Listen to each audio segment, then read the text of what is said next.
हिमे चिरजीवित्वं कालिके रक्षदक्षिणे सर्वबाधा विनिर्मुक्ता धनधान्य।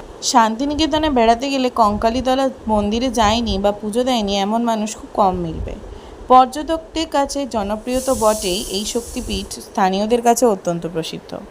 বীরভূম জেলার বোলপুর থেকে 9 কিলোমিটার দূরে কোপাই নদীর তীরে শক্তিপীঠ কঙ্কালীতলা। তন্ত্র চূড়ামতির মতে এটি 28 নম্বর সতীপীঠ। প্রাচীনকালে এই জায়গাটি কাঞ্চি নামে প্রসিদ্ধ ছিল। তন্ত্র চূড়ামণিতেও এই স্থানের উল্লেখ আছে।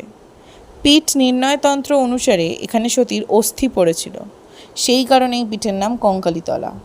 আবার ভারতচন্দ্রের অন্নদামঙ্গল কাব্যগ্রন্থে লেখা রয়েছে এখানে সতীর কোটি দেশ বা কোমরের অংশটি পড়েছিল।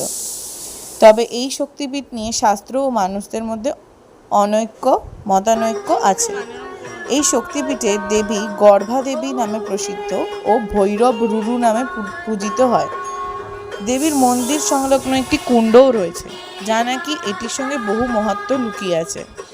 কুণ্ডের মধ্যে কয়েকটি প্রস্তর খণ্ড আছে, যেগুলোকে সাধকরা দেবীর দেহের অংশ হিসেবে চিহ্নিত করেছেন। এই প্রস্তর খণ্ডগুলি 20 বছর অন্তর কুণ্ড থেকে তোলা হয়।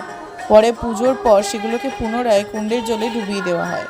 কথিত আছে কঙ্কালীতলার কুণ্ডের সঙ্গে কাশীর মণিকর্ণিকা ঘাটের সরাসরি সংযোগ আছে। কঙ্কালীতলার সঙ্গে জড়িয়ে রয়েছে নানা রকম অলৌকিক ঘটনা, তাই পর্যটকদের কাছে এই স্থান আকর্ষণীয় বটে।